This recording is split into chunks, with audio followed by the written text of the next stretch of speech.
बिस्मिल्लाहिर्रहमानिर्रहीम। इत्तला है कि 7.3 बिलियन मांगे गए कि पाकिस्तान की कौमी एयरलाइन PIA को ऑक्सीजन फराम की जाए, उसको कुछ बेल आउट पैकेज दिया जाए, लेकिन हुकूमत ने इनकार कर दिया क्योंकि हुकूमत खुद भी IMF पैकेज में फंसी हुई है। सूरत-ए-हाल ये है कि PIA के पास 34 तैयारे हैं, जिसमें से सिर्फ 19 जो है वो इस वक्त ऑपरेशनल है, बाकी 15 ग्राउंड है। ग्राउंड तैयारों के अलावा जो ऑपरेशनल है वो भी ऑपरेशन कर नहीं पा रहे। इतनी खराब सूरत-ए-हाल PIA पे शायद पहले कभी न थी। मेरे साथ मौजूद है काशिफ मुनीर साहब, हमारे नुमाइंदा हैं, PIA के मामलात को कवर करते हैं, उनसे भी सूरत-ए-हाल पूछेंगे और साथ साथ कुछ तबसरा लेंगे सफदर अंजुम साहब से, जो स्टाफ एसोसिएशन के सरबराह है PIA की, कि PIA इस हाल में पहुंची कैसे। लोग बोरिद इल्जाम ठहराते हैं कि सारे स्टाफ ने मिलकर शायद PIA को खा लिया, या स्टाफ हमेशा शायद बहुत ज्यादा रखा गया, जिसकी बुनियाद पे आज ये सूरत-ए-हाल देखने को आ रही है। सफदर साहब आपका भी शुक्रिया, काशिफ साहब आपका भी शुक्रिया। सफदर साहब आपकी तरफ मैं जरूर आऊंगा क्योंकि जाहिर है मैंने इब्तिदा में ही आप पे इल्जाम लगा दिया, लोगों की तरफ से बेशक लगाया कि आप लोग शायद PIA को इस हाल में पहुंचा चुके हैं, लेकिन जाहिर है कि जवाब तो हमें देना पड़ेगा क्योंकि अब तो मरीज लेट गया है, घूम फिर नहीं रहा। काशिफ साहब, इस वक्त क्या सूरत-ए-हाल है? अगर आप आज की सूरत-ए-हाल देखें तो आपको लगता है कि PIA को कोई क्रेडिट लिमिट बढ़ने से या कुछ पैसे मिल जाने से सूरत-ए-हाल बेहतर हो जाएगी, PIA बच जाएगी, या हर 4 दिन बाद फिर हम कहेंगे कि PIA के पास लिमिट खत्म हो गई है? देखें फवाद भाई, सबसे अहम बात यह है कि जो आप कह रहे हैं 4 दिन बाद हम वहीं खड़े हुए होंगे, बिल्कुल ऐसी सूरत-ए-हाल है। आज कहते हैं ना, ये रोज़ाना वाली सूरत-ए-हाल है कि आज सूरत-ए-हाल बेहतर हो गई। हाँ, हम ये कह सकते हैं कि PIA जो पिछले हमने 2 हफ्ते देखे हैं, तबाह तरीन सूरत-ए-हाल थी। जहाज़ नहीं उड़ रहे थे, फ्यूल नहीं मिल रहा था, डोमेस्टिक ऑपरेशन बिल्कुल ना होने के बराबर रह गया था। यहाँ तक सूरत-ए-हाल हो गई थी जो नहायत ही परेशान कुन थी। जो पूरी दुनिया में पाकिस्तानी बैठे हुए वो अपने टिकट रिफंड्स करा रहे थे, उनके लिए सबसे बड़ा मसला ये हो गया था कि उन्होंने 2-2, 3-3 महीने पहले टिकट बुक करवाए हुए थे और उनको ये यकीन ही नहीं था कि उनका जहाज वापस जाएगा नहीं जाएगा। अब आते हैं हम करंट सिचुएशन पे। करंट सिचुएशन ये है कि थोड़ी सी ऑक्सीजन मिली है, क्रेडिट लिमिट बढ़ी है, क्रेडिट लिमिट बढ़ने से कुछ तैयारे परवाजें चलेंगी, लेकिन वो कितने दिन की हैं? अगर आप 50 करोड़ की क्रेडिट लिमिट बढ़ाने की बात करें तो ये यौमिया भी आप पूरा दिन नहीं कर सकते। जहां तक एक कुछ दूसरी बात काशिफ साहब, क्रेडिट लिमिट है ना, उधार तो खत्म ही होता है। बिल्कुल ऐसे ही है, और मामला ये है कि उधार लेकर ना वापस करना मादत के साथ ये PIA का एक जो है ना कौमी एयरलाइन का मामला बना हुआ है। सिर्फ PSO नहीं है, FBR है। FBR ने गुज़श्ता महीने भी इनके अकाउंट आपको याद है ना, एशियन एविएशन से PIA ने तैयारे लीज पर लिए थे, इंग्लैंड में मुकदमा चल रहा है और आउट ऑफ कोर्ट सेटलमेंट अगर नहीं करते तो पाकिस्तान पे भारी जुर्माना हो सकता है, तो उधार तो PIA ने वापस करना ही नहीं है। मैं जरा सफदर साहब को शामिल कर लूं। करंट सिचुएशन जाहिर है सबको लोग टीवी स्क्रीन पे लोग देख भी रहे हैं, सामने भी आ गई है। सफदर साहब, ये निस्फ सदी का किस्सा है, 2-4 बरस की बात नहीं। हम इल्जाम बड़ी आसानी से लगा देते हैं कि जी ओवर स्टाफिंग थी PIA के अंदर। हम बहुत आसानी से कहते हैं कि शायद PIA के अंदर बेताशा लोगों को तनख्वाहें दी गई, जिसकी बुनियाद पर सूरत-ए-हाल यहां तक पहुंची। एक स्टाफर की हैसियत से ये बातें ज़ाहिर है मैं कोई नहीं कर रहा कि आप तक पहुंची नहीं होंगी, लेकिन आप लोग क्या समझते हैं कि PIA तबाह कहां से होना शुरू हुई? ये तो हम अरसे से सुनते आ रहे हैं कि PIA जवाल का शिकार है, लेकिन यह भी सुना था कि PIA जो है वो पाकिस्तान को मुनाफा कमा कर देती है। आपने बहुत ज़बरदस्त सवाल किया सर शुरू में। जहाँ तक ताल्लुक है मौजूदा सूरत-ए-हाल का, इसको समझने के लिए ज़रूरी है कि जो आपने कहा है कि इसका कब से शुरू हुआ है। PIA अल्हम्दुलिल्लाह 90 की दहाई तक एक कामयाब एयरलाइन थी। पाकिस्तान दुनिया की 10 बेहतरीन एयरलाइनों में थी और एशिया की नंबर 1 एयरलाइन थी। ठीक है, ये उस वक्त तक थी जब तक PIA का बोर्ड ऑफ डायरेक्टर आज़ाद था, जब तक PIA के अंदर हुकूमती मुदाखलत बिल्कुल नहीं थी और PIA आज़ादाना कमर्शियल बुनियाद पे चलाया जाता रहा था। 80-90 की दहाई से PIA में हुकूमतों की मुदाखलत शुरू हुई। PIA ओपन स्काई पॉलिसी, सियासी भर्तियां आई और चेयरमैन लगाया गया, CO लगाया गया, सारे वो जो करते करते आज 30 साल फिर भी इस इदारे ने इस हाल में पहुंचने के लिए इतना मजबूत ये इदारा है कि इसने 30 साल लिए हैं। 30 साल में हर हुकूमत ने, हर सियासी गवर्नमेंट ने इसमें इसकी PIA की तबाही में हिस्सा डाला है। 90 के बाद किसी एक भी अच्छा सफदर साहब, जब हम कहते हैं कि सियासी भर्तियां हो गई, सियासत ने जो है वो इस जगह तक पहुंचा दिया, तो कहीं हम ये बात तो नहीं भूल जाते कि हमने शायद PIA ने दौरे जदीद के जो तकाजे हों, क्योंकि देखिए ना बहुत सारी एयरलाइन उसके बाद आई। नाम अगर यहाँ पर लेना शुरू करें, एयर ब्लू आई, फिर बीच में एयर इंडस आई, फिर बहुत सारी बंद भी हो जाती हैं। फिर हमने देखा भोजा एयर आई थी, भोजा एयर बंद हो गई, लेकिन एयर सियाल बड़ी कामयाबी से चल रही है, सीरीन एयर चल रही है, एयर फ्लाई जिना बड़ी कामयाबी से चल रही है, और भी पार्टी आने के लिए तैयार होती हैं। तो ये सिर्फ पीआईए के साथ ही क्यों, इनका बिजनेस मॉडल में तो कहीं खराबी नहीं थी? नहीं, पीआईए इन सब हालात के बावजूद पीआईए सबको मुकाबले में बेहतर है। पीआईए दुनिया की तमाम एयरलाइनों को कंपटीशन देने के लिए तैयार है। अल्हम्दुलिल्लाह इसमें आप देखें कि जब से ओपन स्काई पॉलिसी आई है, इस वक्त 300-350 से ज्यादा दूसरी एयरलाइनों की फ्लाइटें जो है ना, दुनिया में हर मुल्क, हर हुकूमत अपनी एयरलाइन को, अपने इदारों को प्रोटेक्ट करती है। हमारी किसी हुकूमत ने भी हमारे इदारे को प्रोटेक्ट नहीं किया, जिसका नतीजा ये निकल रहा है। ये ओवर स्टाफिंग की या ज्यादा, इस वक्त पीआईए के अंदर पाकिस्तान के तमाम इदारों से कम तनख्वाहें हैं। आप बिल्कुल ये परसेप्शन सही कर रहे हैं। माजी में तो ज्यादा लेते रहे। नहीं, कभी भी नहीं ज्यादा। हाँ, माजी में हमारी अच्छी तनख्वाहें थी, लेकिन आहिस्ता आहिस्ता जो हुकूमतों ने अपने मनपसंद अफराद को यहाँ सीओ लगाया, यहाँ इंचार्ज लगाया, फिर उनकी प्रोटेक्शन के लिए पीआईए के अंदर मेरिट का निजाम खत्म हो गया है। अब लोग ये समझते हैं कि हमें काम करने की बजाय हमें अपने आला हुकाम की खुशनुदी हासिल करनी चाहिए, तरक्की के लिए करनी चाहिए, पोस्टिंग के लिए करनी चाहिए। तो इसलिए इस वक्त जितना भी मामला खराब है, हुकूमत की मुदाखलत, पीआईए को आज कमर्शियल बुनियादों पर चलाया जाए, पीआईए को आज थोड़ा सा सपोर्ट करके, पीआईए के बुरे हालात कभी भी नहीं रहे। नहीं, लेकिन सफदर साहब सवाल पैदा होता है, और ये सवाल जो मैं समझना चाह रहा हूं, तो मैं काशिफ साहब से जरा इसके ऊपर राय ले लूं। काशिफ साहब, क्या हुकूमतें चला पाएंगी? हमने एयर इंडिया की मिसाल देखी कि हिंदुस्तान के अंदर इसी तरीके से तकलीफ का शिकार थी उनकी एयर इंडिया, फिर एक बड़ा ग्रुप आया, उसने उसको जो एक्वायर किया, तो उसके बाद उसकी सूरत हाल बेहतर हो गई। तो आप अगर बहैसियत एविएशन रिपोर्टर, बहैसियत कॉमर्स रिपोर्टर आप ये देखें कि बिजनेस मॉडल में तो कहीं ऐसा फॉल्ट नहीं है? बिल्कुल फवाद, बिल्कुल बिजनेस मॉडल में फ़र्क है। आप अंदाजा इस बात से लगाएं कि आपके यहाँ जिन आपने बात की, सरीन की ले लें या दीगर जो निजी एयरलाइनें, नाम नहीं लेते हम इनकी, वो जो यहाँ चल रही हैं, आप कराची, लाहौर, इस्लामाबाद, बस आप जो आपके छोटे शहर हैं वहाँ कौन फ्लाई करेगा? कोई, आपकी तमाम एयरलाइनें आती हैं, वादे करती हैं, तहरीरी तौर पर देती हैं, कोयटा जाती हैं। मुझे याद है कि सरीन की फ्लाइट पहले कोयटा जाती थी, अब मेरा ख्याल है नहीं है वहाँ पे। तो वहाँ रेवेन्यू नहीं है ना। असल बात सारी ये है कि देखें, कुछ पीआईए की मसाइल भी हैं। ऐसा नहीं है कि जो सरकारी आती है, अमल मुदाखलत आती है, तो उन जगहों पर जहाँ पर मैं आपको सखर की मिसाल देता हूँ, मैं आपको कोयटा की मिसाल देता हूँ, वहाँ जब सरकारी होता है मामला, के दिन में 3 फ्लाइटें चला दो, वहाँ बंदा ही नहीं होता, सिर्फ अपने मामला के जहाज वहाँ पर उड़ाए जाते हैं। तो एक तो ये वाला मामला है कि ये मॉडल बिजनेस का नहीं चल सकता। जहाँ तक सफदर भाई ने बात की कि इसको सपोर्ट कर दिया जाए कमर्शियल बुनियादों पर, पीआईए को सपोर्ट मिला है, इंजेक्शन देते रहे हैं, पैसे देते रहे, लेकिन फिर मामला यही है कि जो बुनियादी मामला है, एयरलाइनें हुकूमतें नहीं चलाती हैं। जब तक इसका बोर्ड आजाद नहीं होगा, टॉप की जो मैनेजमेंट है वो प्रोफेशनल नहीं आएगी। अभी आपके जो सिर्फ 26 अरब के अगर पीएसओ के ही वाजिबात है, वो पूरे भी दे दे, आप इनको पैसे दे देंगे, फिर वहीं खड़े भी होंगे। मसला ये है कि जो मॉडल है वो कामयाब नहीं है। सुराख बंद नहीं करेंगे तो लीकेज तो होती रहेगी। आजकल जो सबसे अहम मामला है, पीआईए ने गुज़श्ता 2 हफ्ते में एक बड़ा, अब अच्छा गए या कैसे गए, एक प्लान बी पर काम ये शुरू किया है कि जो वो सेक्टर है जहां पर पैसे नहीं आते, उन्होंने परवाजें बंद कर दी हैं। इस तरह पीआईए कमाना तो शुरू कर देगा, लेकिन जो नेशनल कैरियर होते हुए अगर वो छोटे जगहों पर नहीं जाएगा, तो आप देखें आपकी पूरी साइकिल नहीं चलेगा। काशिफ साहब, बिजनेस मॉडल को ठीक करें। एक आपके पास ऐसी कंपनी होनी चाहिए, बेशक नेशनल कैरियर ही हो, उसकी 2 पार्ट होने चाहिए। एक ऐसी जगहों पे हो जो नुकसान वाले रूट्स हो, वहां हुकूमत सब्सिडी देना चाहे, फ्लाइट चलाना चाहे, जरूर चलाए, लेकिन पूरा जो चलते हुए रूट्स हैं, जो हमारी बराह रास्त फ्लाइट होती थी कभी शिकागो के लिए, कभी टोरंटो के लिए, वो तो सोच भी नहीं सकते, मुसाफिर रुल रहे होते हैं। मैं एक ब्रेक लेता हूं, ब्रेक के बाद बात करेंगे आगे कैसे चला जाए।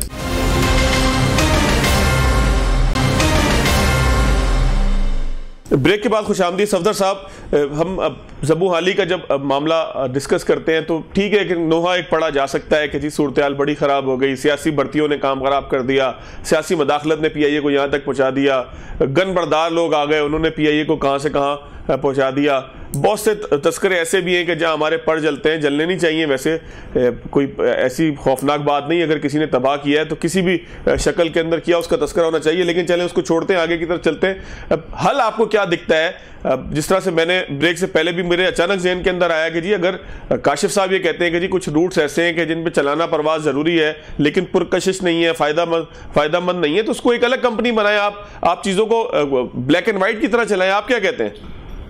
देखिए, मैं तो फिर वही बात दोहराऊंगा कि इसका एक ही हल है। पीआईए में बहुत ज़्यादा पोटेंशियल है, आज ये रिवाइव कर सकती है। इसमें से मुदाखलत ख़त्म की जाए, हुकूमती मुदाखलत ख़त्म की जाए, और बोर्ड ऑफ डायरेक्टर्स को आज़ाद किया जाए, पीआईए को एक हुकूमती इदारे की तरह ना चलाया जाए, एक कमर्शियल एयरलाइन की तरह चलाया जाए।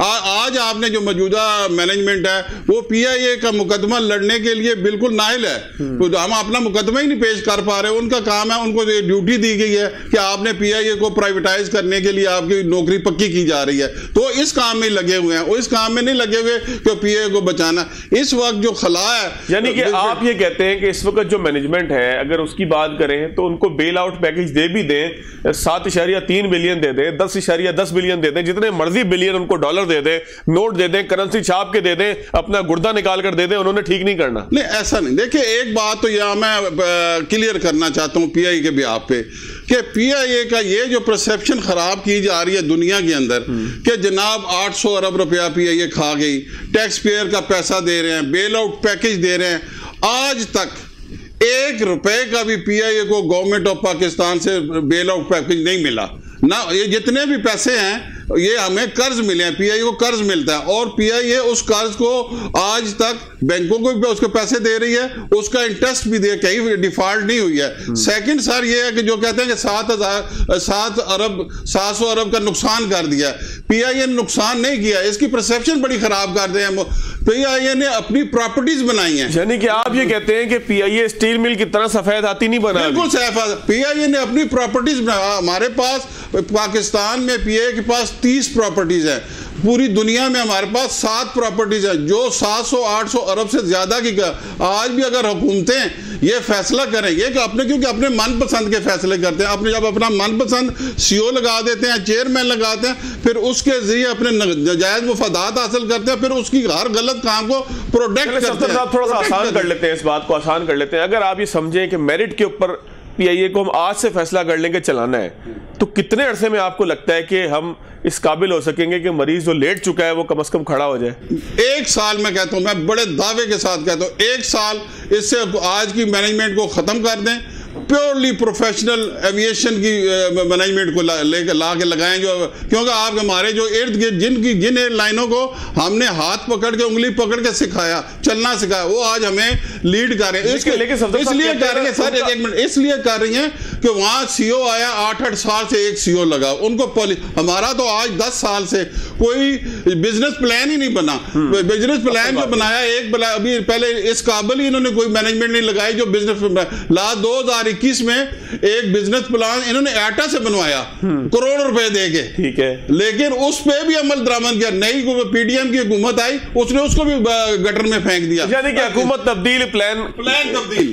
तो इसलिए इसमें इतनी कैपेसिटी है कि अगर इसको 8-10 तैयारे मिले, थोड़ी सपोर्ट कर और अपनी मुदाखलत, पीआईए एक दिन में इसमें मुनाफा बख्श इदारा बन जाएगा इंशाअल्लाह। काशिफ साहब, आप क्या कहते हैं? बिजनेस प्लान की कमी है, पॉलिटिकल विल की कमी है, प्रॉब्लम आखिर है किधर? ओवर जो है वो भर्तियां बहुत ज्यादा हो गई हैं, क्या आखिर मसला क्या है? ओवरलोड हो गए, क्या हुआ है? नहीं सर, बुनियादी मसला ये है कि ये हुकूमती सरपरस्ती में नहीं चल सकती। बिल्कुल साफ और आसान बात ये है कि अगर इसको हुकूमत चलाएगी, आप जिसको मर्जी ले आए, कहीं ना कहीं सियासी मामलात आते हैं, ये नहीं चल सकती। जहाँ तक बात ऐसी ही है कि अगर ये बोलते हैं कि आप तैयारे दे दें, तैयारे भी दे दिए, पैसे भी दे दिए, ये जब तक हुकूमती मामलात में रहेंगे। आप मुझे बताए ना कि अगर आपने कराची से इस्लामाबाद, कराची से लाहौर जाना हो, आप पीआईए में क्यों सफर करेंगे? आपको सस्ता टिकट मिलता है? कोई सस्ता टिकट नहीं मिलता। आपको बेहतर क्वालिटी मिलती है, बेहतर क्वालिटी नहीं मिलती है। काशिफ साहब, अगर आप पीआईए में टिकट कराएंगे अपने क्रेडिट कार्ड से तो डॉलर में चार्ज होगा, और किसी और एयरलाइन में कराएंगे तो रुपीस में चार्ज होगा, और डॉलर के ऊपर टैक्स भी मुझे बढ़ना। जी बिल्कुल ऐसे ही है। मैं अगर आपको बताऊं कि अगर आप पाकिस्तान में पीआईए से टिकट बुक करा रहे हैं अपने क्रेडिट कार्ड से, तो आप यकीन करें आप डॉलर में पेमेंट देंगे, आप अपने ज़र मुबादला ज़ाया करेंगे, और ये सारे काम अगर आप दूसरी एयरलाइन से करते हैं तो पाक रुपीस में काटेंगे। तो आप पैसे भी ज़्यादा दें, घंटों एयरपोर्ट पर इंतजार भी करें, माजरत के साथ वहां पर आप ख्वार भी हो, और आप बोले आपने कौमी एयरलाइन चलानी है। नहीं चल सकती जब तक हुकूमती सरपरस्ती है, जब तक आप यहाँ प्रोफेशनल लोग नहीं लाएंगे। और आखिर में हम बात ये कर रहे हैं कि हम कैसे इसके वे फॉरवर्ड की बात कर रहे हैं। जहां तक मैं समझता हूं इसका कोई वे फॉरवर्ड नहीं है। इसने अब निचकारी की तरफ जाना है, थोड़ा टाइम दिया गया है, थोड़ा स्पेस दिया गया है, सांस दी गई है कि ऑपरेशन चले और निचकारी का प्रोसेस हो। मुझे इसका आखिरी गल सिर्फ निचकारी नजर आ रहा है। सफदर साहब, निचकारी करेंगे तो फिर आप लोग निकल आएंगे, फिर खुदा न खास्ता कोई नाखुशगवार वाकया हो गया तो निचकारी भी गई और एयरलाइन भी गई। मैं आपको एक बात बताऊं, जिस भूंडे तरीके से इस वक्त ये लोग निजकारी कर रहे हैं, ये निजकारी होगी नहीं और इसमें मसाइल खड़े हो जाएंगे।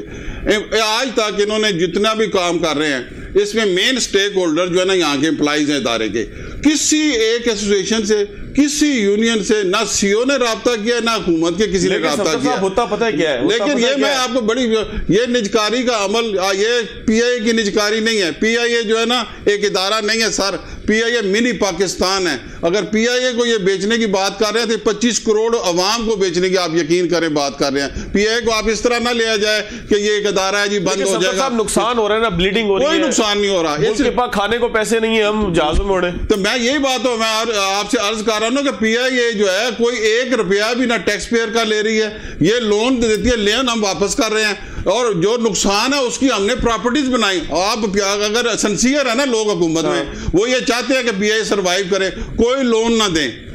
हमारी दो तीन प्रॉपर्टी आपके तैयार नहीं हो सकते अगर हुकूमत पीछे से 2-3 प्रॉपर्टी हमारी बेच दे, 2-3 प्रॉपर्टी बेच दे तो आप यकीन जाने हमारा जो है ना वो खिलाफ पूरा हो जाएगा। काशिफ साहब की जरा सुन लेना, मैं फिर आपसे इख्तिताम आपसे करूंगा। मैं ये कह रहा हूं, जो ये कह रहे हैं कि नहीं लिया हुकूमती सपोर्ट के बगैर, ये एक दिन नहीं चल सकती है। यानी आप कल का दिन लें, आप कल का दिन अगर हुकूमत अपनी पीछे हट जाए पैसे देने से, इनके पास तो रोज के फ्यूल के पैसे नहीं है। जहां तक सफदर साहब कह रहे हैं प्रॉपर्टियां हैं, इस बात से इनकार नहीं है, लेकिन रोज में बन गई ना, अच्छे रोज ऑपरेशन चलाने के लिए कल सुबह इनके बैंक अकाउंट मुंजमद हो जाएंगे। एफबीआर के नादहिंदा एफईडी की मद में तमाम मुसाफिरों से पैसे खा लिए, वो पैसे जमा नहीं कराए। आप योमिया ऑपरेशन नहीं कर सकते, एयरलाइन कैसे चलाएंगे?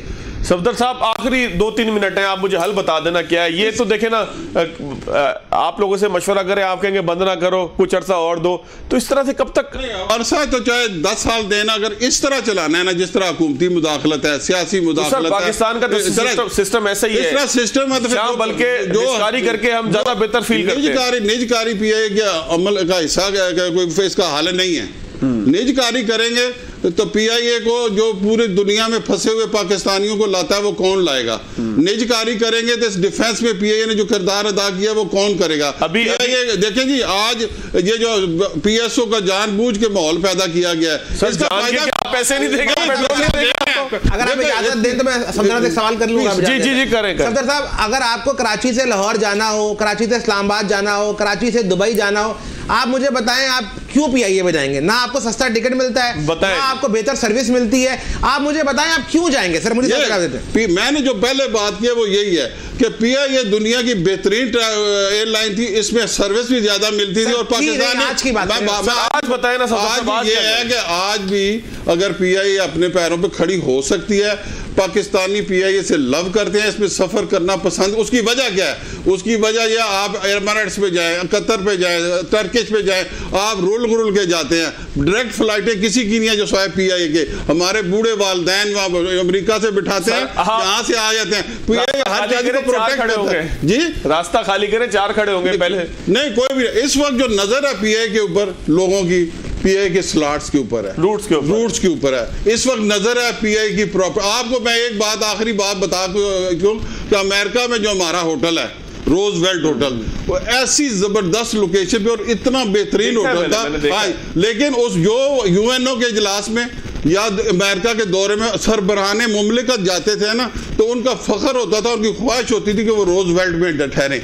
आज हुकूमती मुदाखलत है, लास्ट गवर्नमेंट ने उसको लीज पे दे दिया सिटी गवर्नमेंट को। आज उस होटल में नागजीन ठहर रहे हैं, होमलेस लोग ठहर रहे हैं। ये तो हमारी हुकूमतों ने पॉलिसी किया, अरबों रुपए की हमारी वो जायदाद, आज वो जनाब सिटी गवर्नमेंट जो ना होमलेस लोगों को ठहराए। तो ये हम पीआईए के मुलाजमीन का इसमें क्या कसूर है? पीआईए के मजबूर काशिफ भाई फिर कभी लेंगे आपके सवाल का जवाब। प्रोड्यूसर साहब कहते हैं कि जी इस मामले को यहीं खत्म करें, क्योंकि पीआईए के लिए हम दुआ कर सकते हैं कि अल्लाह ताला पीआईए को या तो ठीक कर दे या हमारी इससे जो है वो जान छुड़ा दे। हमारी से मुराद ये कि इस कौम का टैक्स पेयर्स का पैसा इसके ऊपर जाया होना, ठीक हो जाए तो बहुत अच्छा है। 100 बिस्मिल्लाह, दुआ करते हैं जरूर ठीक हो जाए। और प्रोग्राम में ब्रेक लेते हैं, ब्रेक के बाद आएंगे तो कुछ बात करेंगे शब्बर ज़ैदी साहब पर। बिस्मिल्लाहिर्रहमानिर्रहीम। ये 2 हफ्ते कबल का वाकया है। पाकिस्तान और भारत का हिंदुस्तान में ही मैच था। पाकिस्तान मैच बुरी तरीके से आ रहा था, दूसरी जानिब हमारा प्रोग्राम नशर हो रहा था। हमारे साथ शब्बर ज़ैदी साहब मौजूद थे जो FBR के साबिक चेयरमैन है। शब्बर साहब न जाने क्यों इतने हवास बाख्ता हुए कि हमें वाहियात करार दिया। प्रोग्राम के अंदर बार बार कहते रहे कि आपका सवाल बेशर्माना है, आपका सवाल इंतहाई वाहियात है। लेकिन हम शब्बर साहब की उन तमाम बातों को इसलिए बर्दाश्त करते रहे कि शब्बर साहब या प्रोग्राम में आने वाला कोई भी शख्स हमारा मेहमान होता है और मेहमान के साथ हमेशा हुस्ने सलूक किया जाता है। बारह शब्बर साहब ने क्या कहा, उसके बाद क्या स्टोरी हुई वो भी दिखाता हूं, लेकिन शब्बर साहब ने कहा क्या जरा ये देखते हैं। सोशल मीडिया के ऊपर जो है वो मुस्तकिल एक लेटर चल रहा है कि SIUT ने जो है वो कीमत लगाई है रिजेंट प्लाजा की, कराची का आइकॉनिक होटल है। थोड़ी तफसीलात बता दें ताकि गलत खबर को दबाया जा सके ठीक खबर की बुनियाद पे। नहीं तो हमने होटल ले लिया तो उसमें क्या परेशानी है आपको? सर उसकी कुछ तफसीलात अगर बता सके, कितनी ऑफर है, क्या मामला है? एक होटल को अस्पताल बनाएंगे गरीबों के लिए फ्री, उसमें क्या परेशानी है तुम लोगों को? आप लोगों को इतनी बदतमीजी कर रहे हो कि ये क्या हो रहा है, क्यों हो रहा है, क्या हो रहा है, गलत खबर है, र्यूमर है। बस शर्म आनी चाहिए आप लोगों को इस बात पे। मैं क्यों तस्दीक करूं आपकी बातों की? तो मुझे अभी तक समझ नहीं आई कि आप सारे मीडिया को परेशानी क्या है। नहीं सर, मैं इस सवाल पे बहुत नाराज हूं आपसे। सर हम तो सोशल मीडिया पे चलने वाली खबर की तस्दीक इसलिए करते हैं कि सोशल मीडिया पे जिसका जो दिल चाहे कहता है। मेरी बात सुनो, सोशल मीडिया पे चलने वाली खबर का मैं जिम्मेदार नहीं हूँ, ना मुझे जवाब देने की जरूरत है आप जैसे लोगों को। सर इस तरह नाराज उसे चिल्लाते मैं जवाब दूंगा आपको बैठ के यहाँ पे।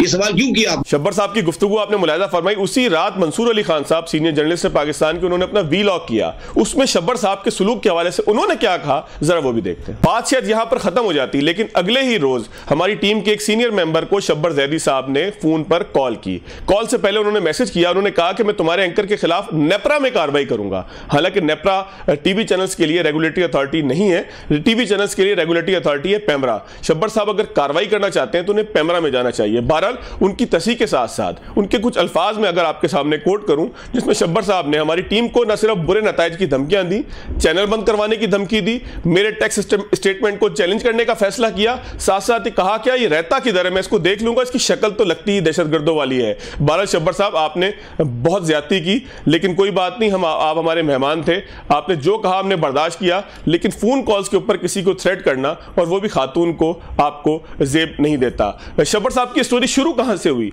आखिर वो इस सवाल के ऊपर इतने गुस्से में क्यों आ गए, आखिर इस सवाल के ऊपर उन्हें इतनी नागवारी का इजहार क्यों करना पड़ा, ये मामला हमें पता लगा 2 हफ्ते बाद। एक ट्वीट मेरे सामने आया, बाबर निजामी साहब का, प्रॉफिट पीके और पाकिस्तान टुडे के सरबरा है, उन्होंने एक ट्वीट किया जिसमें उन्होंने इजहार किया कि मामलात कुछ फिशी हैं मेरे उस सवाल से मुतालिक जो रिजेंट प्लाजा की SIUT की जानिब से दी जाने वाली बोली के हवाले से था। उन्होंने कहा कि कुछ मामलात ऐसे हैं कि जहां कॉन्फ्लिक्ट ऑफ इंटरेस्ट और इसके साथ साथ इनसाइडर ट्रेडिंग का मामला दिखाई देता है। उनकी उस सारी गुफ्तगू, उस ट्वीट के बाद मैंने उनसे राब्ता किया, उससे पहले मेरा उनसे कोई राब्ता नहीं था। राब्ते के बाद जो कुछ मेरी गुफ्तगू हुई, मैंने उनसे दरखास्त की कि आइए टीवी पे बैठकर उस पर कुछ इज़हार ख्याल कीजिए। बाबर निजामी साहब आपका बहुत शुक्रिया। मैंने आपका एक ट्वीट देखा जिसके बाद मुझे पता लगा कि शब्बर साहब नाराज आखिर क्यों थे। मैं जरा कॉन्टेक्स्ट बता दूं कि मेरे क्वेश्चन करने के 2 रीजंस थे। जो स्टोरी आपने दी वो तो जाहिर है कि मुझे आपके थ्रू पता लगी, और भी बहुत से लोगों ने राब्ता किया, उन्होंने बताया कि शब्बर ज़ैदी साहब किस किस तरीके से इस डील के अंदर जो है वो सवाल की नाराजगी की वजह बन रहे हैं। लेकिन जाहिर है कि मेरे पास उस हवाले से एविडेंस नहीं थे, लोगों के हे और से के ऊपर हम कोई चीज़ जो है वो कर नहीं सकते। इवन में ट्वीट करने से भी जो है वो एतराज़ हमने किया, बर्दाश्त तो पहले ही कर चुके थे, जाहिर है वो हमारे मेहमान थे। लेकिन 2 रीजंस थे, अगर मैं बिल्कुल वाज़ेह तौर पर कहूँ तो SIUT हो, डॉक्टर अदीबुल हसन रिजवी साहब हो, उनका एहतराम हमारे दिल के अंदर मौजूद है SIUT की खिदमात के हवाले से। न मेरा ख्याल है कि आपको कोई जो है वो आ रहा है, कोई बाक है, न इस हवाले से हम समझते हैं कि SIUT के किरदार के ऊपर कोई एक सवालिया निशान या एक दाग या एक धब्बा भी कोई मौजूद है।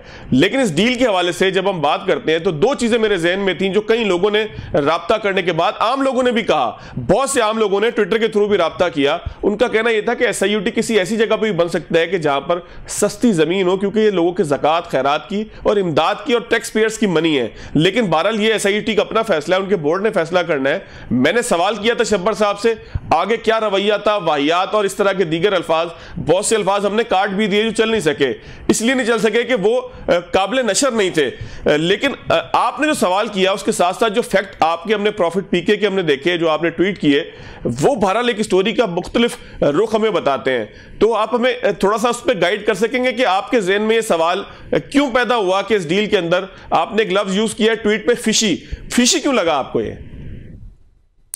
जी अच्छा, इसमें तो एक तो आपने बिल्कुल ठीक उठाया पॉइंट के SIUT इतनी महंगी प्रॉपर्टी, 14.5 बिलियन रुपए की प्रॉपर्टी ले ही क्यों रहा है।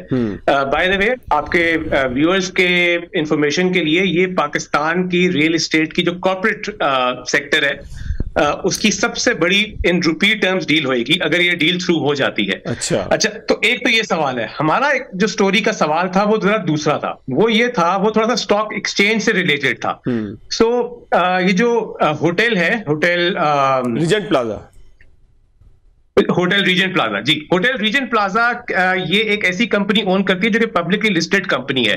इस कंपनी का नाम है पाकिस्तान होटल डेवलपर्स लिमिटेड। अच्छा, ये कंपनी अपना एक बहुत बड़ा एसेट, बल्कि मेन एसेट, बिकॉज कंपनी और कुछ करती ही नहीं है, यही चीज कर रही है, होटल चला रही है, उसको जब वो बेचने का फैसला करती है तो ये एक बहुत फ्रॉम स्टॉक एक्सचेंज पर्सपेक्टिव इसे हम प्राइस सेंसिटिव इंफॉर्मेशन कहते हैं। यानी कि ऐसी इंफॉर्मेशन से शेयर की कीमत ऊपर और नीचे जा सकती है। ठीक है, इस केस में ऊपर जानी चाहिए थी, जो कि बाद में गई भी। मगर प्रॉब्लम इसके अंदर यह है कि इस अनाउंसमेंट करने से पहले स्टॉक एक्सचेंज पे पाकिस्तान होटल डेवलपर्स लिमिटेड के शेयर की कीमत तकरीबन 1 महीना पहले ही बहुत स्पीड से ऊपर जाना शुरू हो गई। ठीक है, जिससे ये मालूम हुआ कि शायद कुछ दाल में कुछ काला है, कि क्या हो रहा है। अच्छा, स्टॉक एक्सचेंज भी जो है वो एक रेगुलेटर है, और वो एक जब भी किसी कंपनी की कीमत इस स्पीड से ऊपर जाना शुरू करे तो वो कंपनी से दरियाफ्त करती है कि जी आपकी शेयर की कीमत इतनी ऊपर क्यों जा रही है, कोई ऐसी इंफॉर्मेशन तो नहीं है जो कि आपने डिस्क्लोज नहीं की। बिकॉज ऐसी इंफॉर्मेशन डिस्क्लोज करना इसलिए जरूरी है कि ताकि सारे इन्वेस्टर्स को इक्वल अपॉर्चुनिटी मिले। बिल्कुल ठीक है। अच्छा, अब जब स्टॉक एक्सचेंज ने ये उनसे मेरा ख्याल है 20 सितंबर को जाके पूछा, तो इन्होंने अगले ही दिन जवाब ये दिया कि जी हमारे पास तो कोई ऐसी इंफॉर्मेशन नहीं है, सो हमें नहीं मालूम कि स्टॉक की प्राइस इतनी ऊपर क्यों जा रही है पिछले 1 महीने से।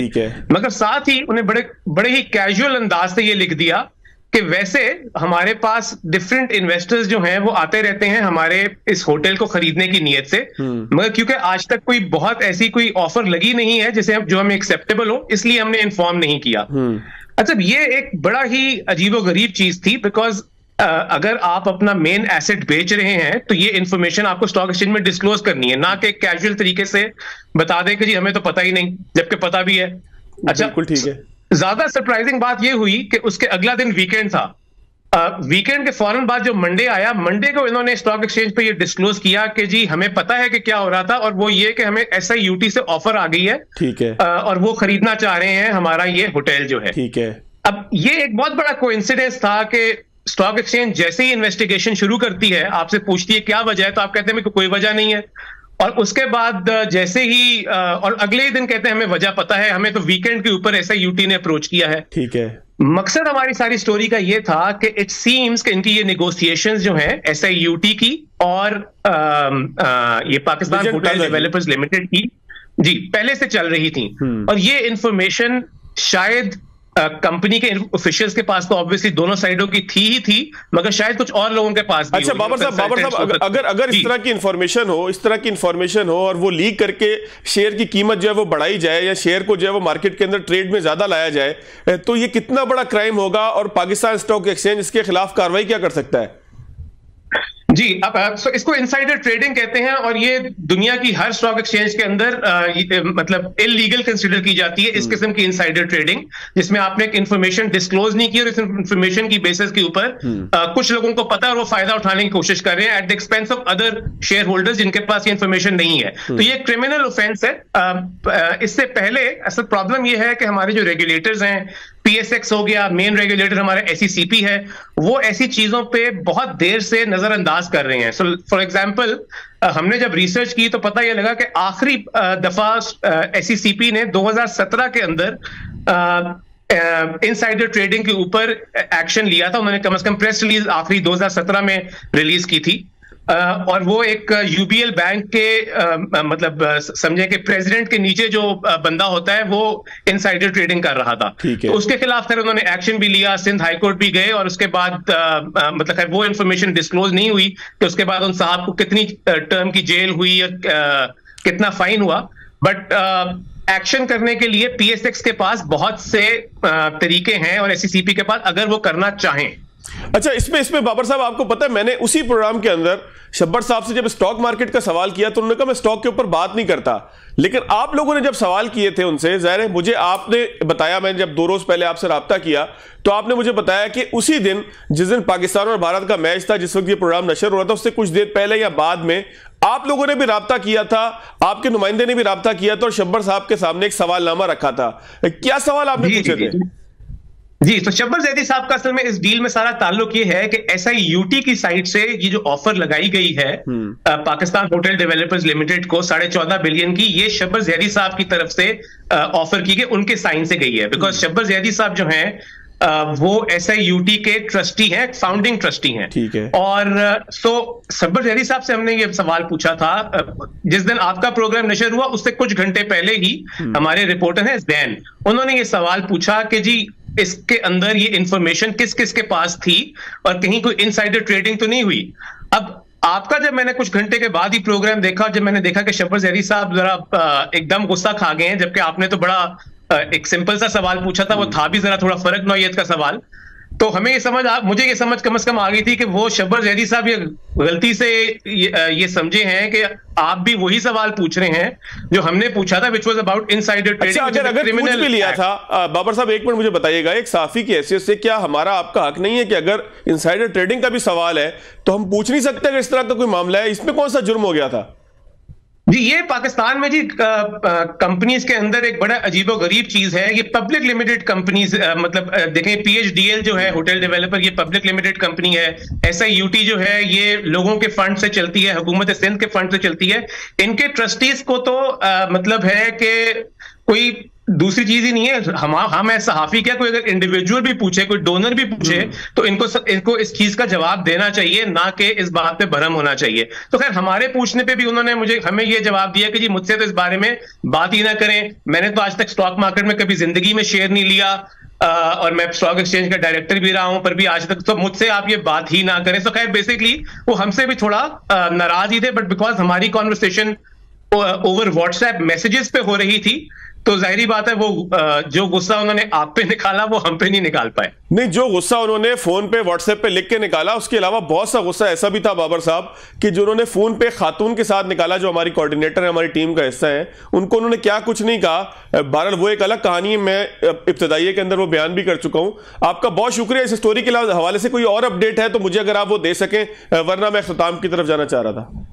जी बस नवंबर के अंदर जी इंशाल्लाह ये फैसला हो जाएगा। नवंबर की मेरे ख्याल है 3 या 4 तारीख को इनकी मीटिंग है और उसके बाद ये फैसला हो जाएगा कि ये डील थ्रू होती है कि नहीं होती। और हमारी इंफॉर्मेशन के मुताबिक PSX एंड SCCP इसके ऊपर एक डिटेल्ड इन्वेस्टिगेशन करने लगा है। डिटेल इन्वेस्टिगेशन होने वाली है। शब्बर साहब, मेरा या बाबर साहब का कसूर कोई नहीं है, हमें सिर्फ इत्तला मिली, हमने आपसे सवाल पूछा, आगे से आप ही नाराज हुए, उनसे भी नाराज हुए, हमसे भी नाराज हुए। लेकिन अगर इसके अंदर कोई इनसाइडर ट्रेडिंग हो रही है तो ये टैक्स पेयर की मनी से, ज़कात देने वालों की मनी के साथ एक बहुत बड़ा खिलवाड़ होगा, या एक बहुत बड़ा संगीन जो है वो जुर्म होगा, जिसमें किसी ना किसी हद तक लगता यह है कि शब्बर साहब भी पार्ट होंगे, क्योंकि उनके पास से ही इंफॉर्मेशन लीक हुई है। अगर ऐसा मामला है, मैं इन्वर्टेड कॉमास में कहता हूं अगर ऐसा मामला है, मेरा गिरबा इस बात पे ना पकड़िएगा, लेकिन जो कुछ आपने कहा उसके ऊपर जरूर किसी वक्त आके बैठना चाहें, या किसी वक्त आपको लगे कि आपने जो धमकियां नहीं थी वो अच्छी बात नहीं थी, तो जरूर बात कीजिएगा। आज के प्रोग्राम का इख्तिताम करते हैं, इजाज़त दीजिएगा। अल्लाह हाफ़िज़।